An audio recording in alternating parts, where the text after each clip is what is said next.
Saludos hermanos y hermanas, Padre Diego con el mensaje del Evangelio para el día de hoy, viernes 24 de septiembre. Vamos a escuchar en el Evangelio de Lucas, el capítulo 9, los versículos 18 al 22.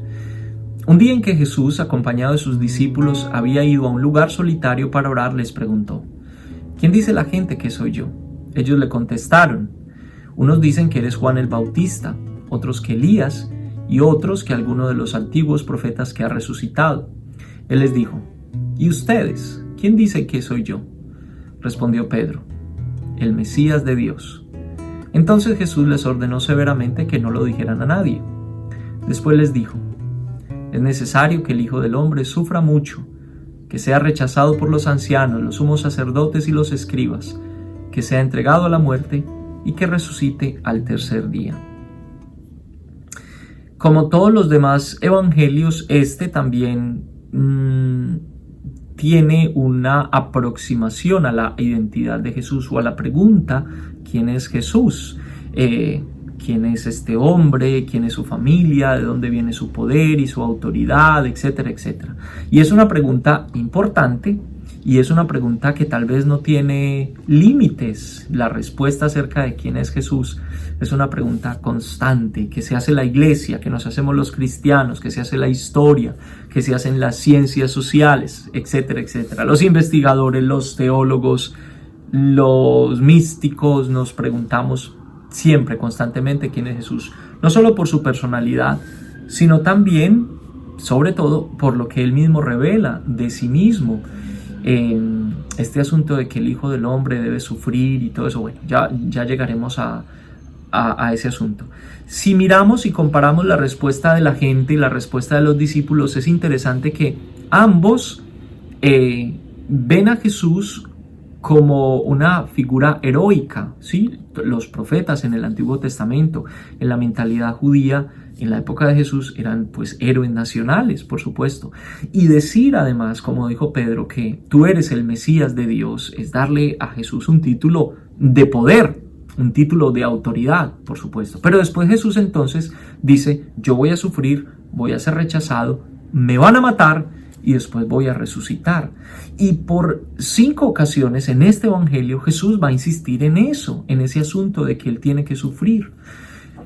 Pedro dice: tú eres el Mesías de Dios, tú eres la figura, la imagen visible de Dios para nosotros. La pregunta que queda es: ¿qué clase de Dios? ¿Qué clase de Dios profesamos y confesamos nosotros cuando decimos que creemos en Dios? ¿O qué clase de Mesías es el que nosotros pensamos que Jesús es? Porque, siendo honestos, se supone que Dios y su Hijo son personas poderosas que tienen el poder para evitarme el dolor y el sufrimiento, para alejarme de todas las ocasiones de dolor y de sufrimiento. Yo no quiero creer en un Dios que sufre. Nadie quiere sufrir. Es un aspecto de nuestra vida que constantemente estamos evadiendo, evitando, rechazando, etcétera, etcétera. Y ahora Jesús dice: yo tengo que sufrir. ¿Nos dice eso algo al sufrimiento en el mundo? ¿Nos dice eso algo a mi propio sufrimiento, al sufrimiento suyo? Detrás hay una pregunta muy interesante acerca de la imagen de Dios que nosotros tenemos. No estoy haciendo una apología del sufrimiento. No estoy diciendo que todos tengamos que sufrir o que Dios quiera que nosotros suframos para salvarnos, etcétera, etcétera. Estoy pensando más bien que tal vez hay otra manera de comprender a Jesús y de comprender nuestro dolor y nuestro sufrimiento. No tanto como si Dios quiere que nosotros suframos, sino que más bien el sufrimiento hace parte de nuestra identidad humana. Y creo en un Dios que me acompaña en el sufrimiento, que le da sentido al sufrimiento, que me ayuda a vivir el sufrimiento de una manera significativa, podríamos decirlo. Claro, todos queremos llegar al cielo, todos queremos vivir en el cielo. Piensa inclusive en aquellas personas que no crean en el cielo, tal vez como lo pintamos nosotros los cristianos. Todo el mundo quiere vivir en felicidad. Todos queremos vivir una vida libre de dolor y de sufrimiento, ¿sí? Pero nadie se quiere morir. Vamos a leer nuevamente este evangelio.